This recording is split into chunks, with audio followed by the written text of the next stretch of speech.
After this visit, what's your assessment of the humanitarian situation? How do you... In former Western Victoria region, can you confirm that? What is the latest? Sorry. He's okay, don't worry. Alain, thank you very much indeed. Thank you for coming, everybody. Yeah, we've just got back from Yei Town and Mundu, which is an opposition, SPLA-IO controlled area, talking, as Alain said, to the people there, and he's given you a good description of the other people we've talked to. The conflict in South Sudan, as you know, is now in its 5th year, and the suffering of ordinary people is unimaginable. The peace process so far has produced nothing. The cessation of hostilities is a fiction. The economy's collapsed. Belligerents use scorched earth tactics, murder and rape as weapons of war. Those are all gross violations of international law. 7 million people now need humanitarian assistance, and things are simply getting worse.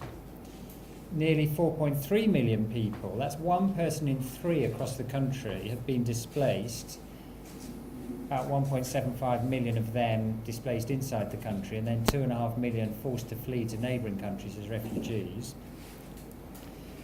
Despite a multitude of challenges, humanitarian agencies are saving lives and protecting people. The humanitarian agencies, the UN, the Red Cross, the NGOs, most of whose staff are South Sudanese, last year reached 5.4 million people with life-saving assistance. And that's a remarkable achievement, especially given the context in which they operate, in which I'll say more about. The people we've met, both yesterday here in Juba and today in both Yei Town, which is under the government's control, and Mundu, which is under the opposition control, when you ask them what they want, the first thing they say, whoever they are, is the same. They want peace.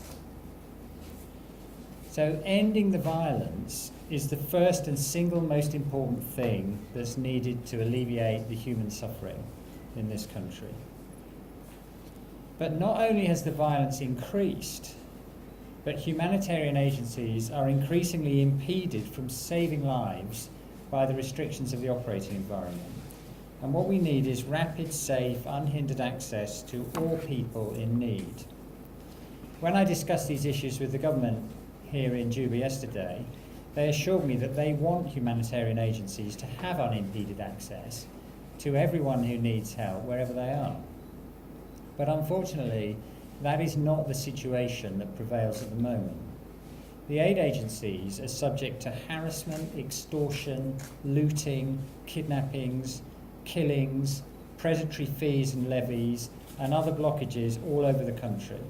And those things have a direct effect, reducing our ability to help people who need humanitarian assistance. South Sudan is one of the world's most dangerous places to be an aid worker, and I want to pay tribute to their bravery. They take huge risks every day to deliver assistance. In the last 2 months alone, 4 aid workers have been killed, and that takes the total killed since the conflict began to more than 100. Most of them are the citizens of South Sudan.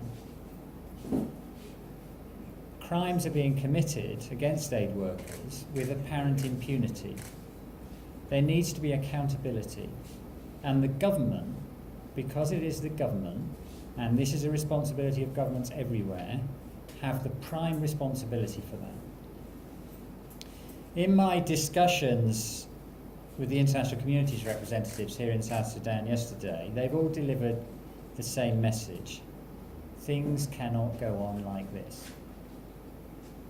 I therefore welcome the recent announcement by the United States to undertake a review of their assistance programs to South Sudan. The UN and our partners are fully committed to stay and deliver in South Sudan to alleviate the suffering of people in need. But we will also consider how we can improve the way we deliver our support in South Sudan, given the increasingly difficult and complex environment in which we operate. I want finally just to reiterate that notwithstanding the conditions, the agencies will continue to do everything we can to help the people of this country. But what is needed more than anything else is an end to the fighting.